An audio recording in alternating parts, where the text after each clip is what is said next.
Ready? We're live. I think I have to make sure we're live because I'm slow with stuff like this. So I've not used this for a while. So yeah, we're good. Okay. Good evening.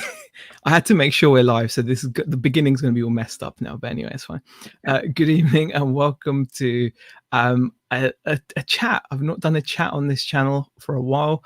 My name is Zahir. Thank you for joining me. And today I've actually got with me Mr. G _ UK reseller, aka Vini. Say hi, Vini. Hi, Vini.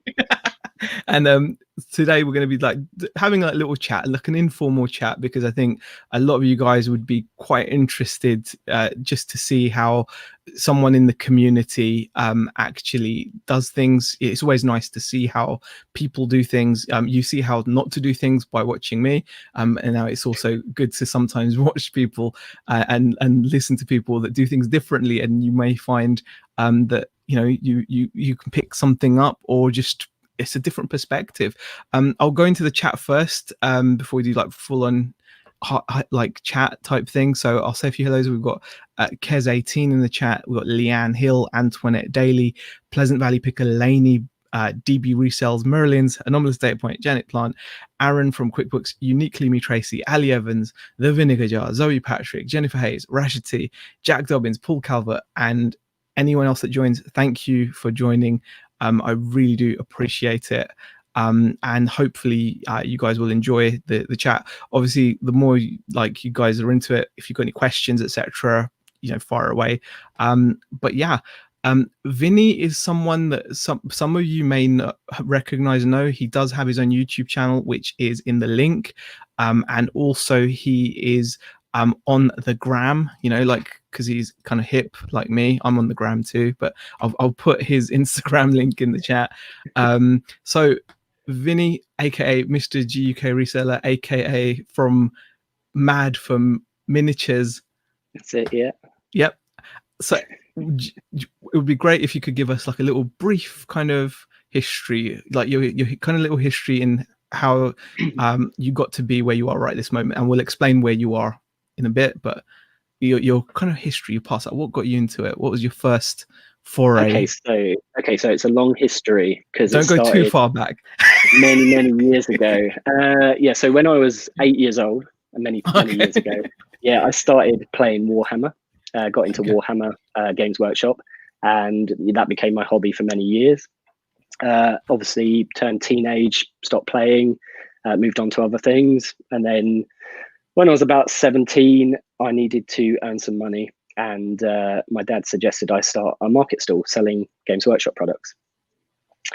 Soon after that, started a market stall. Then a couple of years later, moved into a shop, and then some years after that, moved on to reselling on eBay after I found guys like Zahir and Nick and many other people, and it kind of went on from there, really.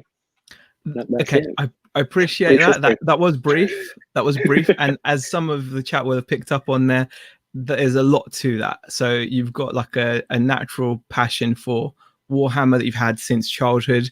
Yeah. And your dad suggesting, I mean, like some of this is going to be like a bit kind of greedy of me, because I'm like, I wanted to have you on because I'm kind of looking at this kind of stuff. Like the fact that your dad suggested to do like a market stall and sell Warhammer, were you selling new or used products at that point? It was basically, I had to contact Games Workshop. I had nothing. So at the age of 17, you did this? Yeah. You contacted Games Workshop. Yeah, and there wasn't many sort of independent stores around, and I kind of tried to blag my way through it. Like I can't even really remember, it was so long ago, but I somehow managed to get an account. I had a stall set up in a place called Par Market, which was like an indoor market, but it hadn't kind of gone through yet. So I had to wait for sort of like the go ahead from them, and then my order was going to get released, and they phoned me up and said, "Oh yeah, you can have the stall." So I was like, "Great!" Phoned up my supplier, said, "Right, send the stuff." He said, "Right, once it's gone, that's it. We can't stop it. You just got to go with it." And as soon as I put the phone down to him, I got phoned back up by the indoor market, and they said they'd made a mistake. So that was the start of like the panic, really, because I was going to get all this stuff turn up. I had to pay for it. Nowhere to sell it. You know, yeah, I paid for it up front, nowhere to sell it. Yeah. And there was a lot of boxes coming, and it literally just turned up at my parents' house, and I was like, oh, now what? Wow. See, this is really like, this is having you on this chat has come at a perfect time for me, because this is like very, it's reminding me of like my house at the moment. Boxes, luckily I've got box turning up, but luckily I don't have to answer to my parents about them turning up. So what were your parents like thoughts when suddenly like a delivery from like Games Workshop like just well, I mean, up it was like my dad's idea, so he had to kind of roll with it, really. And I was just like, ooh, now what do I do? And he was like, well, you know, he basically lent me, well, he had a credit card. I couldn't even get a credit card because I was only 17. 17, yeah. And he had like a £2,000 credit limit on it. Yeah. So he said, you can use that to buy the stuff. He said, but you just got to pay it back every month. So all he was worried about was getting that payment every month, because he didn't want to pay it. Sure, of course. And that was my major worry as well. So I just set off out into the street and just wanted to see if anyone wanted to buy any Warhammer. And luckily, what do you mean you just set off out into the street? What do you mean? I was 17. I knew like lads around my sort of like estate, and a couple of them luckily were interested. I had a few friends that were interested already, so I spent the first week or two selling on the street. Warhammer. See, that's real kind of hustle, and eventually you got yourself a market stall. And I got phoned up by. Well, I phoned up the local council who were running a market in the town, and they said I could have a market stall for 3 days a week at £10 a day. So I just jumped on that, and then we just rocked up and just threw stuff on the floor and started selling. So I just want to point this out. So on my first day at the market, admittedly, my first day at the market was age 39. Yours is 17. So you had a little bit of a head start there, like in years. But like, I at least did turn up with a table. Maybe that's what that extra, what 22 years of experience equaled one table. I had cardboard boxes because I took all my stock out, just turned the boxes upside down, and just put the stock on the boxes. Like proper Del Boy market stall. And like, let's go. How quickly did you see like success with that? Like, was it straight away? Was it like after a few days or a few weeks of standing there? Or I'm pretty sure I had customers on the first day. Yeah. Like I think I sold on my first day, I sold a £4 model to a customer I still have. You still remember it? Yeah, it was a Chaos Havoc with a las cannon, I think. Okay. And also the owner of the local bowling alley rocked up with his son, and he bought the £50 starter set off me. Nice. So that was. So I was like, "Oh, this is easy. We can just roll with this. Like, if I can get these sales on the first day." And I remember going, well, my dad picked me up. I couldn't drive or anything. So he picked me up. We loaded up all the stock back into his Land Rover, and we just drove off. And you had that cash in your pocket, and it felt good. Yeah, and I was like, I can pay back the first month's credit card, and let's go.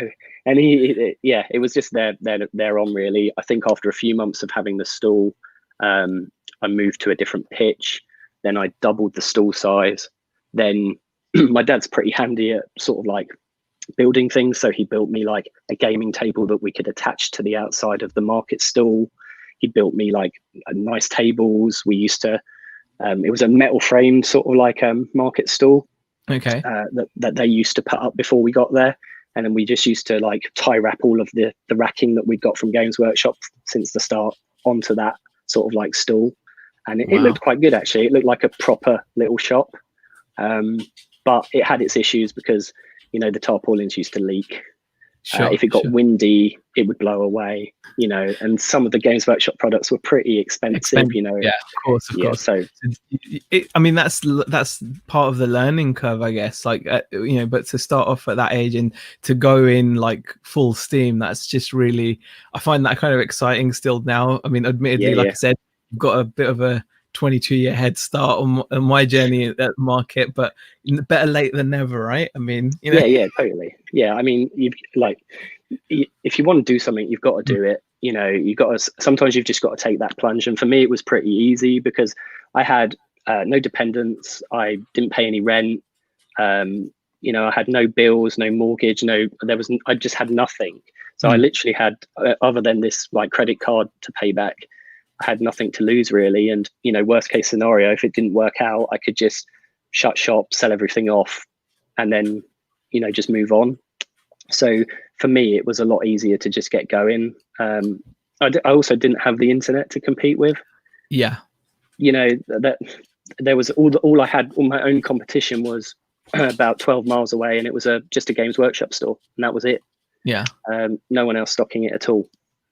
Was it surprising that you were the only one that had kind of stumbled upon like a niche, as it were, or did you, or was it because you knew, because of your age, you knew that the demand was there and it just wasn't being satisfied by the local retailers? Well, it was quite fortunate really, because one of the reasons I think we were talking about starting the market stall was because there was a local model shop actually in the building I'm in now, called Kit Bits, that used to sell a small selection of Warhammer. Okay. But I always found it a bit awkward going in there. The guy was always watching you, and it didn't feel kind of like a nice, cool shop to be in. So, but they sold a lot of military figures and that kind of thing. And it was really awkward in that shop because like all the blister packs were tied up with string, so you couldn't take them off. You had to ask the guy to come and unwrap the string so no one could steal them. Okay. So, but they actually shut down. Okay. And that is probably why we were talking about it in the first place. So there was kind of like a market there, and that I just wanted to jump into that market and then take it to the next level. And that's obviously like where you are right now. You've had the shop there, Mad for Miniatures, which you do have a website for as well. And there's like Tracy's kindly, I can see, shared you a link. I'm sorry if I'm not reading the chat as much, guys. It's just obviously I'm, you know, concentrating, you know, listening to the pearls of wisdom dripping from Vinny here. So yeah, and that's where you are now. So you've got, like I said, you've got the website, but you don't tend to do much business through it. But you've built like a very loyal. You don't do any, but you've got a very loyal kind of customer base at the store. You've now been there how long? Well, we've been in business for 24 years. So I think we were on the market stall for about a year and a half. Okay. And then we moved into the market house in St Austell. And I started in a smaller shop, and I've moved to a bigger shop about 10 years ago in there, or bigger unit. But I was only on the market stall for about a year and a half, but we used to run a local gaming club as well. Yeah. So it was just a way of trying to just generate more customer. And at the peak of that club, we probably had about 100 members coming on a weekly basis. And we used to basically load the shop into the Land Rover, drive it down, unload the shop into the club, and then sell stuff at the club as well, and then back up to the shop again.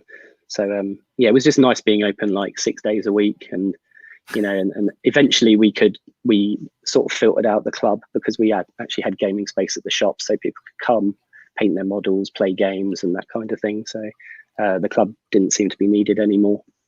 Like, it really is like a humble beginnings to like a really decent kind of situation story though. Like, and like, considering you were doing all that, like, why then, I suppose not why, but like the whole internet thing where you're obviously selling online, like reselling.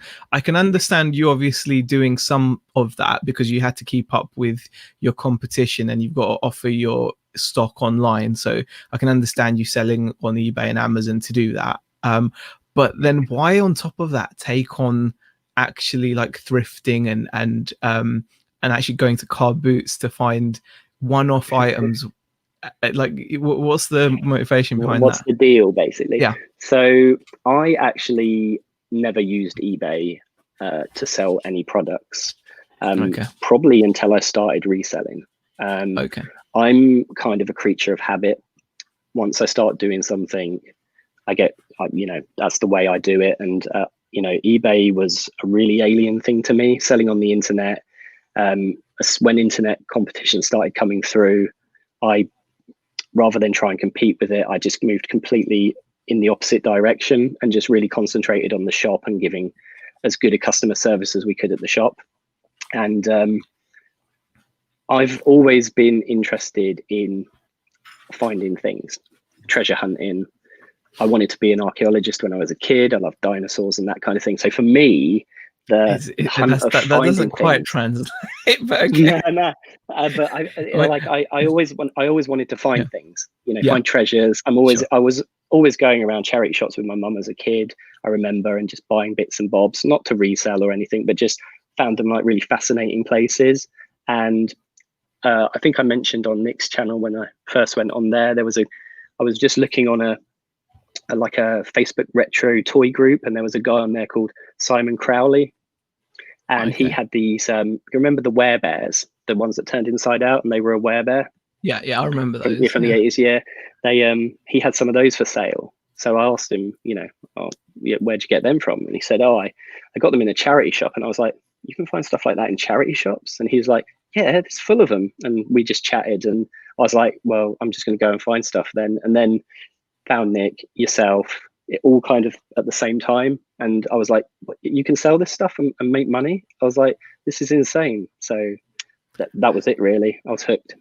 I think in a way, like, it's really interesting because obviously your beginning is very wholesale-y, by dealing directly with suppliers, ending up in a bricks and mortar shop. Yeah. And then you've kind of transitioned into adding like the one-off items. And out of the kind of different various kind of things that you've done, so i.e. like the online selling, the market store, the shop, what do you find to be like your favorite and why? I love face-to-face selling. Face-to-face. That's why I stayed away from sort of like having an internet store, because I just wasn't really interested in that. The only reason I like doing the eBay and the one-off items is because of the items. Because of the unique items. Yeah. I just love finding them and sort of the story behind them. But even with the car boots, I love being at the car boot and buying the products and speaking to the people and, building up relationships with them, and finding extra contacts. And I've always loved like having the store and people coming in, because people said, why don't you just do this on the internet? And I'm just not interested. I love the face-to-face. It wouldn't work the same way. I mean, like even in my like extremely limited experience, you can instantly tell it's a completely different clientele. There's more to it. I think it's almost great that you're doing all of these things, and I think in a way it shows that just settling for just one of those paths is always going to be a bit risky, especially if you're looking to kind of get the kind of success that you've shown. I mean, if anyone follows you on Instagram, they'll see that you've been putting up some pretty crazy 90-day numbers, and those wouldn't really be achievable if you were just doing one of those things. So if you just had a physical shop, those numbers may not be as big, or they probably wouldn't be as big as as they are, because you do, as well as the physical shop, you do the online side of things, and you have started to sell a bit of product online. Then on top of that, you do get the treasure hunt items, the pickups, like the one-offs that you're also then selling. So that's got to keep things moving overall that's got to be the reason why you're able to post those kind of crazy numbers. When lockdown happened, I mean, the shop was it was over, instantly. And it was like, I was just thinking, if I didn't have the internet now, I would just be in so much trouble. So the fact that we had transitioned into the reselling, was great. And we have been using eBay, over the past sort of like 3 to 5 years to sell some of the higher item goods, things that go up in price, things that are just people aren't interested in the store, and that kind of thing. So sure. I mean, having both is definitely a great thing. I mean, but if you were just solely internet anyway, then it was great anyway, because internet sales just went through the roof. Yeah.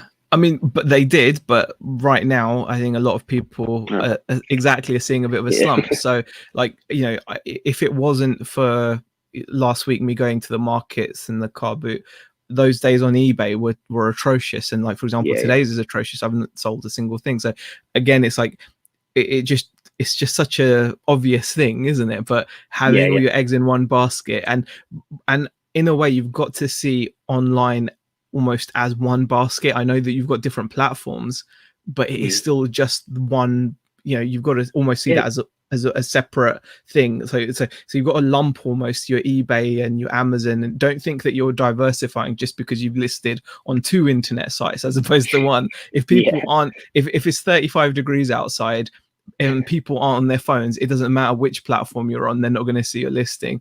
But if they're outside in the 35-degree heat walking down the high street, you may just have a nice enough shop display or a nice enough stall or something to entice them in. So it's just that, you know, you've got to have, like, well, I mean, you've not got to, but I find it, you know, you have a bad day on eBay, the shop might do well. You have a bad day in the shop, the eBay might do well. They might both do bad, and then they might both do great. So I mean, I used to be terrible for looking at every day, you know, when I was in my shop. Oh, I've only made this today, I've only made this week. And then I started looking at, you know, the longer I was open, I started looking at months and then years, and then, you know, and you stop worrying about the day, you know, and then you worry a bit less and a bit less. And there was, they got to a point where I could just stop worrying about, was the shop going to make enough money to stay open? Because I think we got so established and we had such a large customer base that it was obvious that that kind of worry had gone away, because it's self-sufficient, it self-stabilizes. You know, if you have enough good customers, and as long as you don't offend all your customers on a daily basis, you can't go wrong, really. And that's going to be something that's going to be unique to having your own brand, as it were, isn't it, really? So if you are not, like, so if you wanted to kind of take something from that, guys, what I suppose I'd say is, you know, like eBay and Amazon, their main aim is to like homogenize you. They don't really want you to stand out individually. You know, they just want people to come to their site and shop, and if they buy your product from their site, that's fine, but they do everything in their power to make sure that you don't build a customer base. But if you were to, for example, like a lot of people do, build up a following on Instagram or a Facebook page, you can also build a following in that respect, and that would be comparable to something that like Vini has with his shop. I mean, would that be something that you'd agree with? Yeah, totally. I mean, we've built kind of a brand now. People know our name. You know, you can go to a lot of different shops around the country that sell similar things to us, like the friendly local game stores, you know, and they'll say, you know, like my customers go there and they'll say, oh, I'm on holiday, and they'll say, oh, where are you from? And say Cornwall, and they'll say, oh, do you know Vini then from Mad for Miniatures? So it's like a recognized name. You know, we've done quite a lot of the events and sold at events, so people know us from there. So we've kind of built a brand. I mean, it's not a huge brand. We're not Coca-Cola, we're not McDonald's, but you know, in our community, you know, we've built a community, and you know, and the customers, you know, patrons, whatever you want to call them, friends, they are part of our community. We are all a community. It's like, you know, it's not just me, but it's the customers, it's the shop, you know, it's all one big thing that we've created over a large amount of time, and people want to be part of that, and they want to join in, and they, you know, they want to support the store, which is great, and can't ask for more, really. And like you mentioned that your favorite thing about, and what makes your favorite way of selling is face to face. So you obviously love that interaction, right? And do you think that that's just because you yourself are so into what you sell? You know, so just to clarify, or do you think that's just a personality thing, or do you think it's partly a passion thing? I'm definitely into what I sell. I don't generally sell products I'm not interested in, even if we can make money. I'm not really into just selling things I don't enjoy. I think you're kind of just wasting your time, really. I find it there are people in the chat that would disagree with that. I think there's a gentleman called Shazad Hussein there who would definitely he will sell anything that makes profit, and he does it in bulk. Don't get me wrong. I'm not saying you're wrong. It's just nice to kind of, you know, to show there's always other sides. But carry on, mate. I mean, I'm happy to sell anything to make money. I think in a shop, in a retail sort of like environment, you know, you are happier when you're selling something you enjoy. Yeah. You know, if I was selling toothpaste, Yeah. it wouldn't do it for me, because I'm not interested in like all the different brands of toothpaste, you know, or hair straighteners, or, you know, just whatever. I mean, I would definitely sell them if I could make money on eBay. Sure. But But it's not right for, obviously it's not right for your store. It's not, it's not a passion. No, it's not. I mean, the thing is, like, obviously toothpaste is like an extreme example, but I think this is where I think eBay and eBay and like Amazon and as platforms kind of take that identity away from you, so you can almost sell anything, because it doesn't really, you know, you don't really have a store. I know you've got a store, but you don't really have a store. Whereas I suppose, like, when you've got a brand, so for example, if you've got an Instagram account where you're known for like selling retro toys, for example, people will know to follow you, because you're not going to be posting up toothpaste because you got it for a bargain and you can flip it for a profit. They know you're going to be posting a retro toys, right? So I think that's I should quickly go into the chat and say a few more hellos. I noticed Rummage Around, Kieran's popped in as well. Thank you for popping in. Paul Brooks has made a few comments. Marrakesh 7 in there as well. Niall Miller Clark as well. So thanks for popping in, guys. Rummage Around, Kieran actually will be live after us at 8 o'clock doing the Fatal 4-Way, and I read earlier Peter Ray is going to be on there as well. I saw Money Mental Andrew. I've seen Ricky Lee as well. Thanks for popping in. I do appreciate it, guys. Really do appreciate it. Dave Repairs as well has just popped in and says, Vinny, I would sell Zahir, but even I couldn't make money for that potato, says Shazad. Thanks, Shazad. That's very kind of you. So like moving on a bit from, like, following on from what you said about doing stuff obviously that interests you, and like the events that you did, like you also do like a lot of card games, like cardboard as it's known, so you know, trading cards, etc. And recently you posted a sale online that was a bit of a kind of mind-boggling sale. If you guys haven't, please do go over and check out Vinny's channel and subscribe. Do you want to just tell us about this sale and how you came across this item, and you know, because it's quite unique to you, in a way. Okay, so it's basically there's a card game called Yu-Gi-Oh. It's been around for quite a few years now. My store was quite heavily into it at the start. One of the other card games had kind of flaked off a bit, and Yu-Gi-Oh just seemed to be very popular. So we started running events and tournaments, and some of my players went to nationals, did really well. So we were like, all right, let's carry on. When you say some of your players, by that's just you being kind of affectionate, your customer base, or the people that became regulars.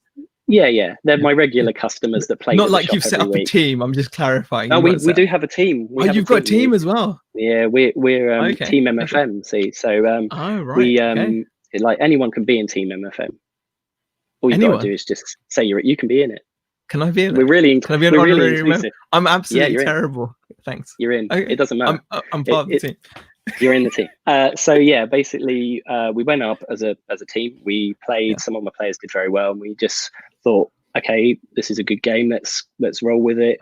We were selling lots of product, and when you kind of sort of get into the organized play, it's called, you get like special events that you can run at your store. And I can't quite remember where we got the play mats, but we won them somewhere. You win these play mats that you can play the card games on. For those that aren't au fait with trading card games, I just want to give like people an example. This is just my mouse mat, but it's basically like a long version of that, pretty much. It has all the sections for where the cards go, and it's made of rubber. It's a play. It's just a play mat, much like you'd find on like a fancy poker table or something, maybe. Just a play mat, basically. So, and this one was the first one that was kind of ever given out. It's like the OG of play mats. And I had two of them that I managed to acquire. I think I won one, and then I may have traded one off of a customer or someone I knew. So I ended up with two of these play mats. And for many, many years, they kind of sat in a box in the back office, never to get used. And one day, one of my customers said that he, wouldn't mind having one of those mats. And so I sold it or traded it to him. probably for a very nominal amount of money, like probably not much at all. And for many years, he used that mat and loved it. And eventually, he decided to give up Yu-Gi-Oh. He's moved on to other things now. He's a grown-up, and and he traded in his card collection, and he also traded me back the mat. And when lockdown sort of came around, I was just trying to find anything to just throw on eBay just to make some money. And I noticed that someone had one of these play mats listed at £5,000. Wow. Yeah, I'm not. Yeah, and I was just like, that's got to be a joke, right? And I was like looking through sort of like sold listings, and there wasn't very many, but there was a few up for like 200, 250, and I thought, all right, okay. So I thought, well, the only one that's up like live is this one for £5,000, so I'll throw up a cheeky. Like I just threw it on the counter, took a couple of photos, stuck £1,000 on it, and just left it. £1,000 for a for what is mat. Just a play mat. Yes. Just a rubber mat. Just want to, I just want to put that out there, like a play mat. And the beauty of this is this item is kind of something that is unique to you because it's what you deal in and it's specific. Not everyone's going to get that. It's because you built that relationship with that player. He'd obviously been a customer for many years, had used your store and had played the game, and he didn't just want to go and stick it on, when he was done with it, he didn't just stick it on eBay because he had that relationship with the store, yourself, and the local community built up. He came to you. Yeah, and that's, I mean, the thing is, we didn't know at the time when he sold it back to me kind of how much it was. We didn't look online or anything. No, he just said, give me a fair price for this lot. And I was like, boom, and he was like happy with that. And I actually owe him a very big drink, by the way. He's spoken to me since that video. He knows. And he was the great thing about it was, like, I stuck it up, and someone made an offer of like £800, I think, and I accepted it. I think I said 900 on my video, but it was 800. And I sent it off special delivery. It got there. The guy absolutely loved it. Yeah. And the guy's name's Ross. He messaged me after he watched the video, and he was like, "Oh my God, I can't believe that mat was worth that much." And I said, I expected it might be like £100 or something like that, 150. And he was like, yeah. And he said, but I'd never have expected it to sell that much. And I was like, yeah, I'm sorry about that. And he was like, no, it's cool. I'm glad you've made that money to sort of like keep the shop going, because, that pays like 2 months rent, and he was just happy. I just owe him a drink, so he was really cool about it, and that's probably because he knows, me, he knows the shop, and, we've been friends for a long time. Yeah. And I try to be as honest as I can with people. If he'd have asked me and not seen the video, I'd have said, yeah, I sold it for this much. Honesty is the best policy. And actually, following on from that, there's another situation that, again, is kind of one of the benefits, I suppose, of having the store. And a lot of people in the chat that also follow, for example, Craigslist Hunter, see that he gets a lot of customers coming to him, to walk-ins to sell him stuff.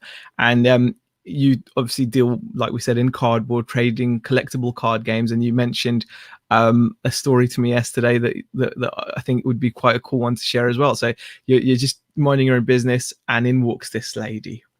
So a lady basically walked in. There's these quite expensive Magic the Gathering cards called the Power 9. Many of you may have heard of the card called Black Lotus, but there are also the Moxes as well. She basically just walks in one day, pulls an envelope out of her handbag with a 9-pocket page sleeve, unfolds the cards, and there's just Moxes and then these other expensive cards just sitting on this.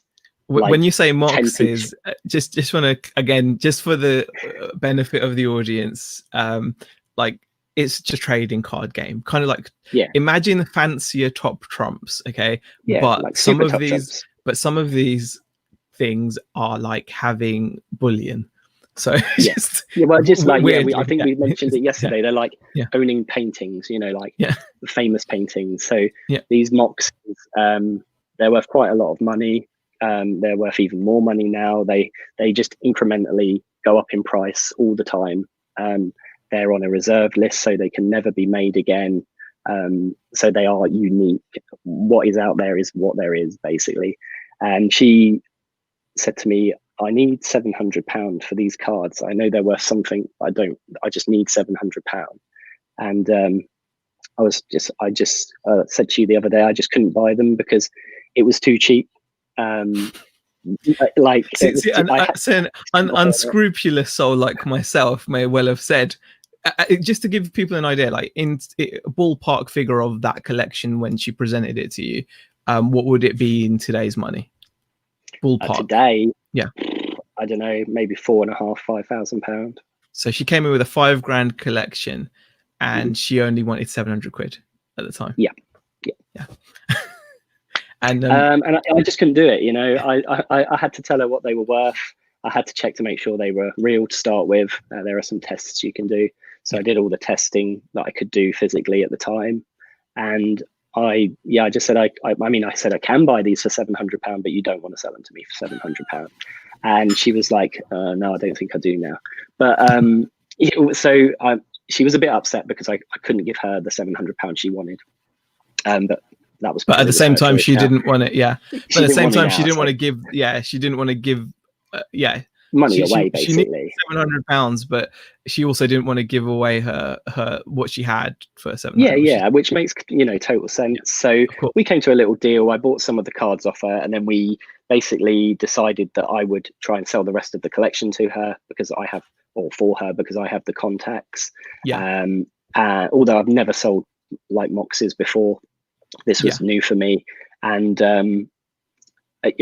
cut a long story short, we managed to sell quite a few of the cards for her, and then rather than give commission, she actually gave me some of the cards that were left, which I was much happier to take because they just go in the collection then as stock. And that's kind of like a nice little story. But she ended up getting, I think she got about, what did she get? Probably in the end about £3,000 in the end. And at the time that was probably not a bad price, actually. The guy that bought the Moxes, he got a bit of a deal on them because he bought them both, and it was way more than she would have got anyway, so she was totally happy with that.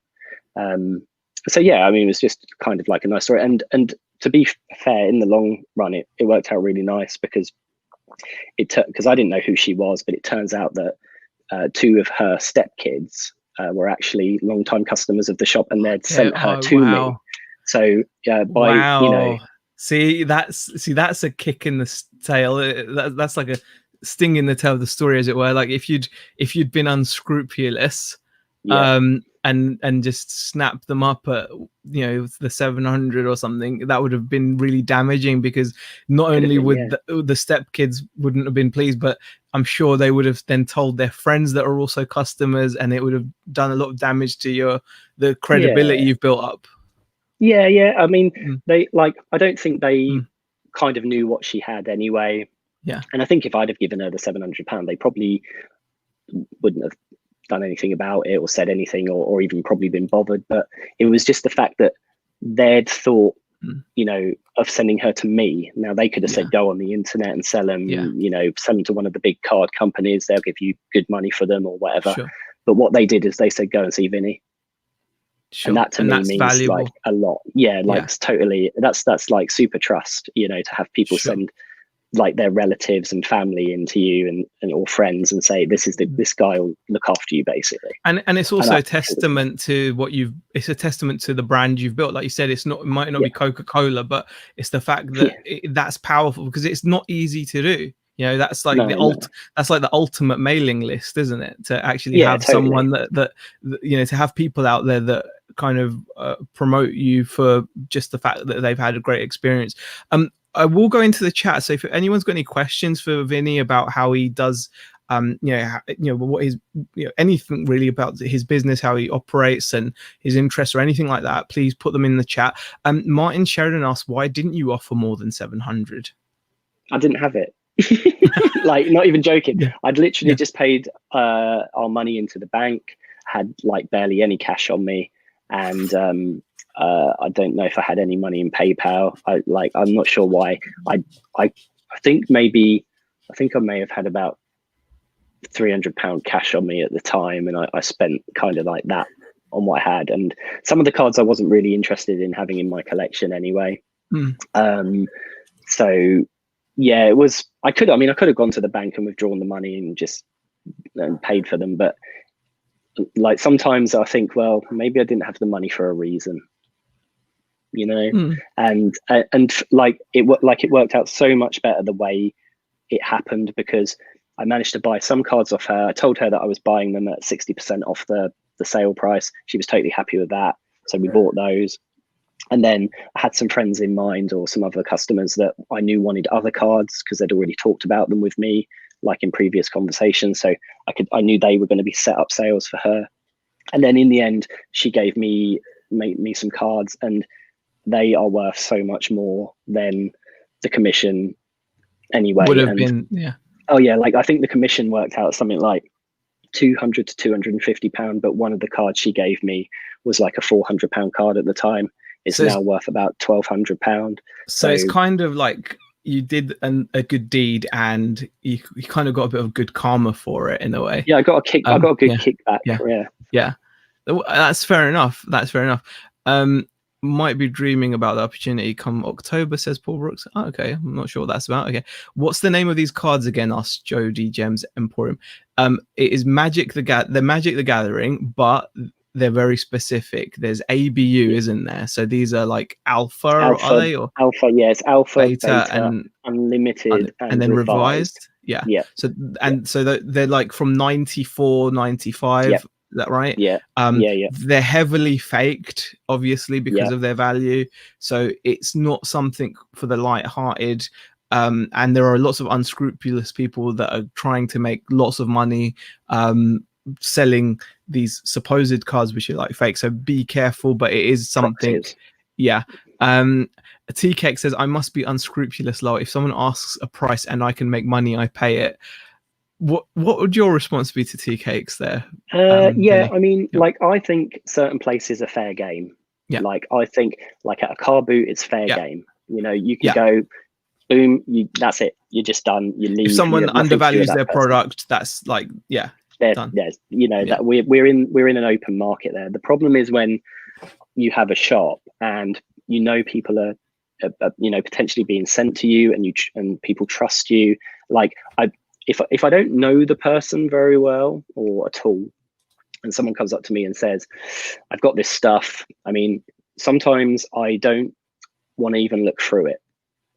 How much do you want for this? Because I know as soon as I start looking through it, I'm going to have to be like, right, well, that's £100 card. This is a £50 card. And sometimes I don't even want to, you know, I don't want to go there. I don't want to go big money on something. So I might say to them, what do you want for it? Without even kind of looking through it. I've been doing it long enough to know what sort of collection arrives on the table. Because you'll have an idea of what kind of a deck they play or something. I mean, I'm very new, but not even that really. No? It can be like they might, like a customer, like a person might come into the store and say, oh, my these were my son's Yu-Gi-Oh cards from 10 years ago.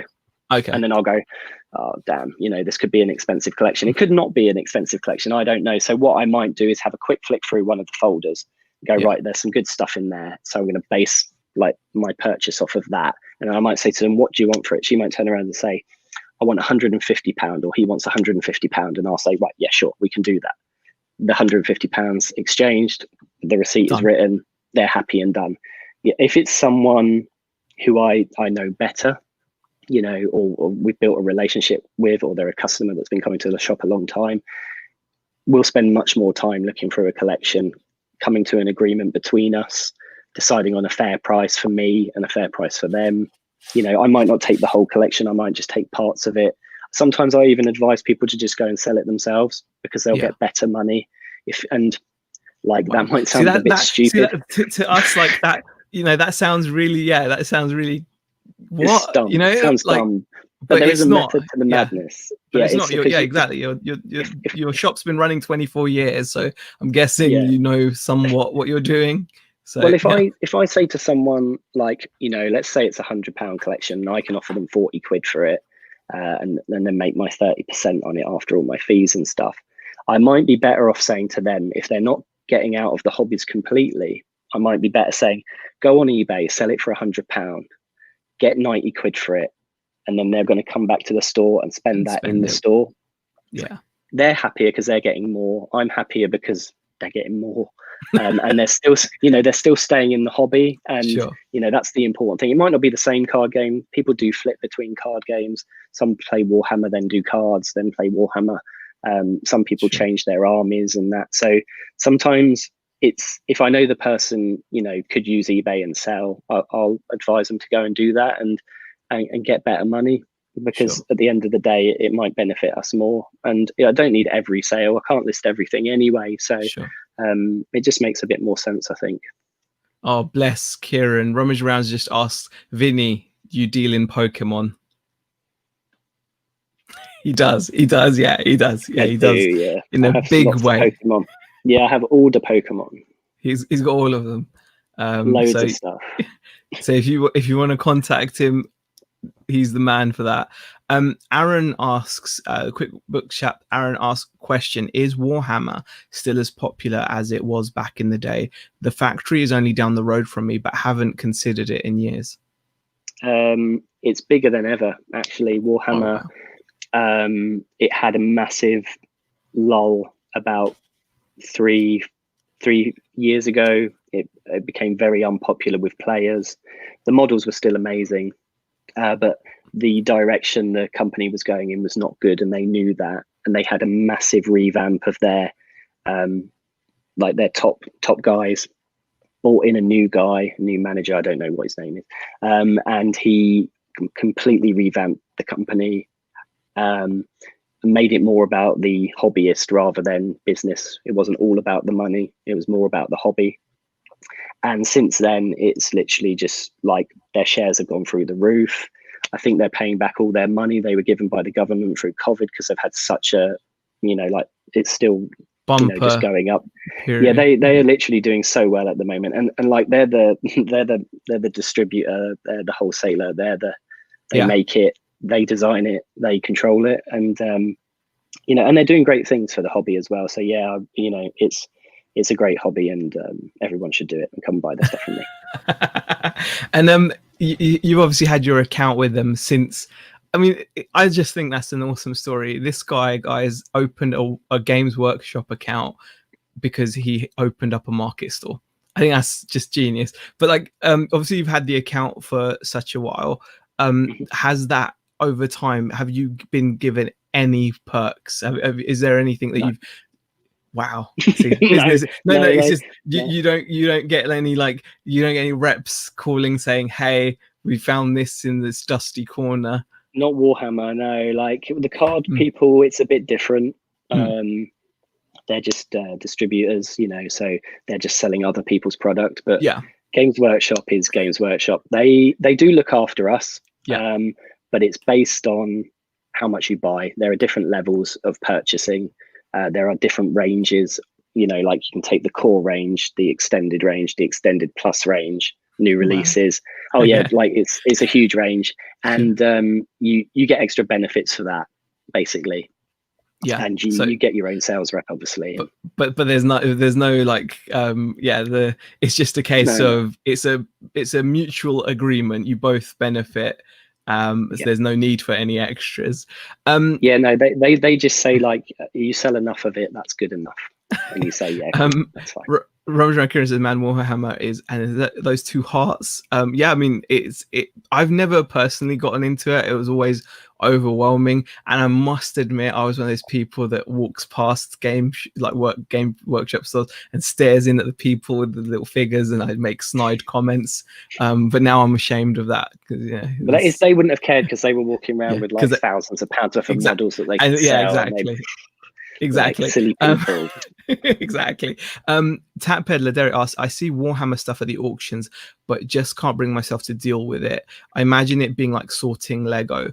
Would you have any kind of basic tips for someone on how to deal with used Warhammer? Yeah, just sell it to me. No, yeah, I Yeah, I mean, I see a lot of people on the groups. They tend to buy in Warhammer because everyone hears, oh, you can make loads of money selling Warhammer.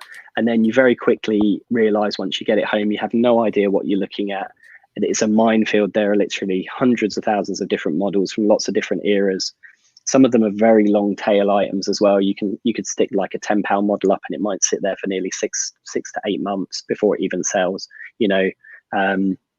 So I don't think all of them are quick flips, and they can be really difficult to deal with. I have obviously a lot of knowledge because I've seen the models through the years, you know, right from when I was back 8 years old. So even if I don't know exactly what a model is, I kind of know maybe what army it's from. So it's kind of like trading cards as well in a way, isn't it? Yeah, it's exactly the same. Yeah.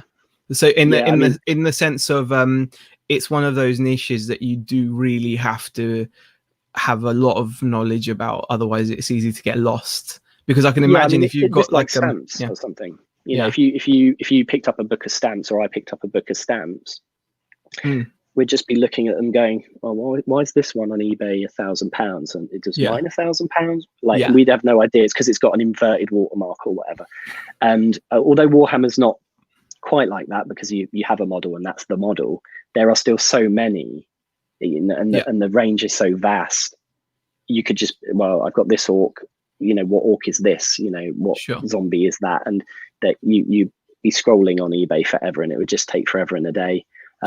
But I mean, you can learn about it. There are catalogs, there are online catalogs you can look at. It's just like anything. You can spend the time learning to speed up the process. But yeah, I'm not sure if there is any advice. Google Chrome's good. You know, you can take a photo and it'll the Google Lens, isn't it? People use that's the app, Google Lens. Yeah, that's the one. Yeah. Shazad says one of my wholesale connections just sent me a pallet of stock for free. They needed space in the warehouse. # perks. Shazad does buy on like insane scales, definitely. And Tea Cake says, I just sorted and tested 2 Wii bundles. That's enough of a chew on for me. And Rummage Around says, cracking chat, boys. Got to sort out my stream. Loved it, Vini. Yeah, definitely, guys. No need to apologize, Kieran. Kieran's going to be going live at 8 o'clock, so hopefully I'll remind you guys again at the end of the chat to pop over there for the Fatal 4-Way. It's always a fun chat on a Wednesday night. I should have remembered. Tuesday night, I should have remembered as well. Pete's Retro Collectible says, question for Vinny, are the models worth more painted or bare? It depends on the painting, really. Obviously, you have a really good painted model that can be worth just anything, because it depends who likes it and what they want to pay. I recently sold a model that's £70 to buy new for £140 because it was painted real nice. Wow. By one of my customers. So, you know, but then on the flip side of that, you can get some really old danky models that are just lagged in paint.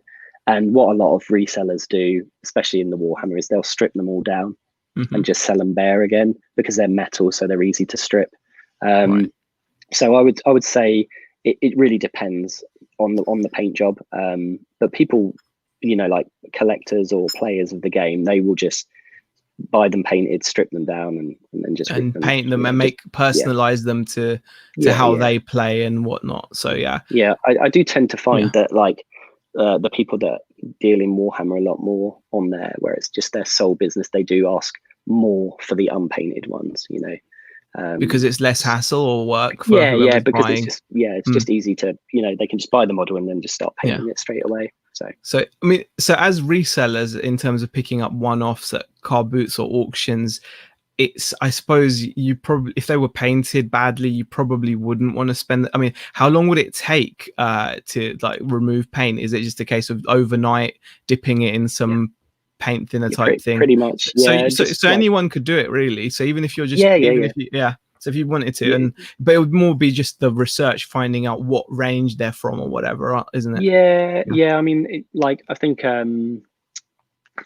you can kind of gauge like a roughly, if you like, I've forgotten the channel now, Ian, Master of Pieces. Master of Pieces. You know, he says like about to hit or has hit 1,000 subscribers. It's close. I know he's close. Yeah.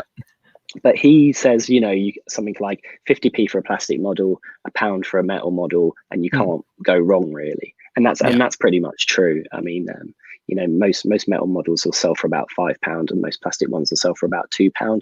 So if you can get like groups of plastic models from the same unit or the same army, you can do a bundle of those and get some money for them. And units, they're called, where there's more than one in the squad. You can do units of like 10 and get £20 or £30 for those. So it's just about knowing what the models are. As soon as you've researched the model and you know what it is, you can easily find it and find out what sort of price it gets.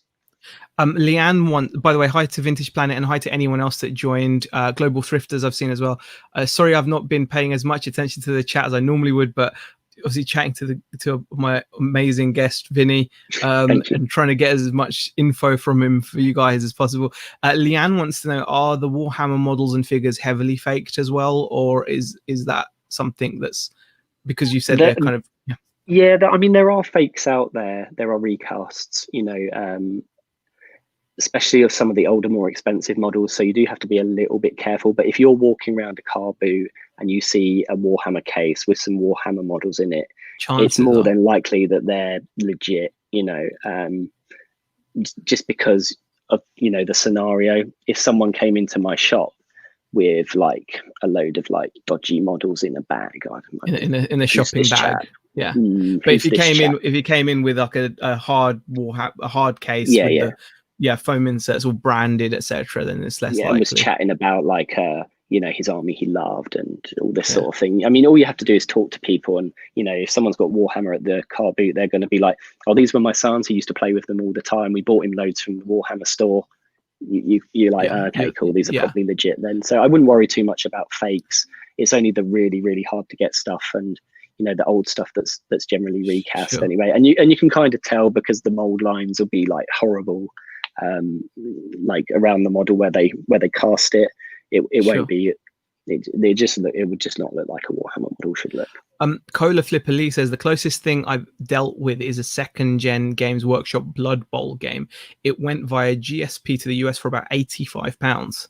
Aaron's like, love Blood Bowl. What a game! I have no idea what you guys. It was basically American football. Really, but they fight each other. Okay, that's interesting. American football, like on a tabletop game. Yeah. I'm just so out of this. I don't understand. Jenny Cliff asks, is there a particular army / unit that is more desirable?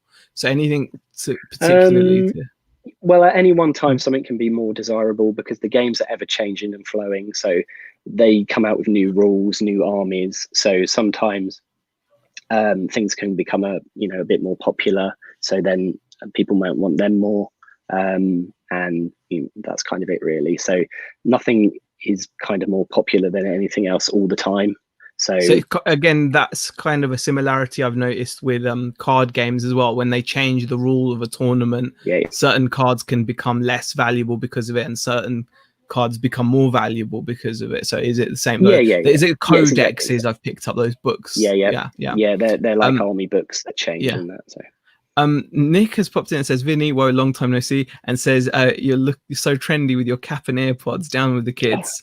Well, actually, one of them's just run out, so I'm worried the other one's going to just run out in a minute. We're about to wrap up anyway. It's 7:57. But like Vinny, for you guys that don't know, actually came on the chat with Nick and I many years ago, and I think you've been on there with Nick as well.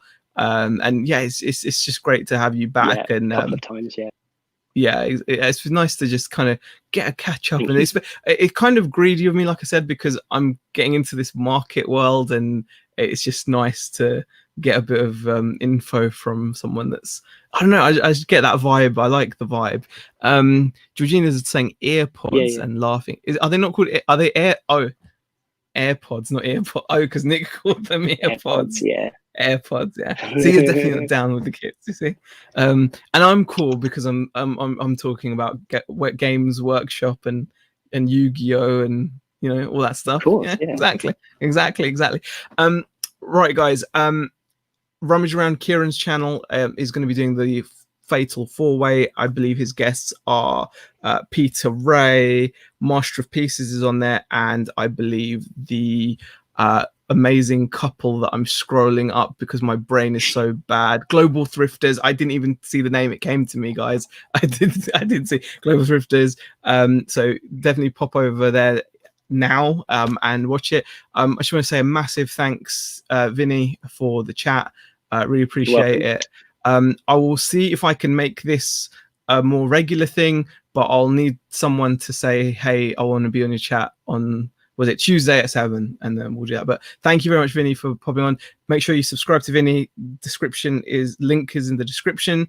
And also your Instagram is called at Team MFM. Same again. No, yeah? Mr. G. It's just Mr. G. It's Mr. G. Yeah, Yep. same as the YouTube channel. Sorry, Super. I don't put a lot of videos out, but yeah, he doesn't put a lot of videos out, but worth watching when he does. And just bother him with questions about stuff, because that's what I'm going to do. I don't mind helping. All right, thanks for watching, guys. Really appreciate it, and see you over on Kieran's channel.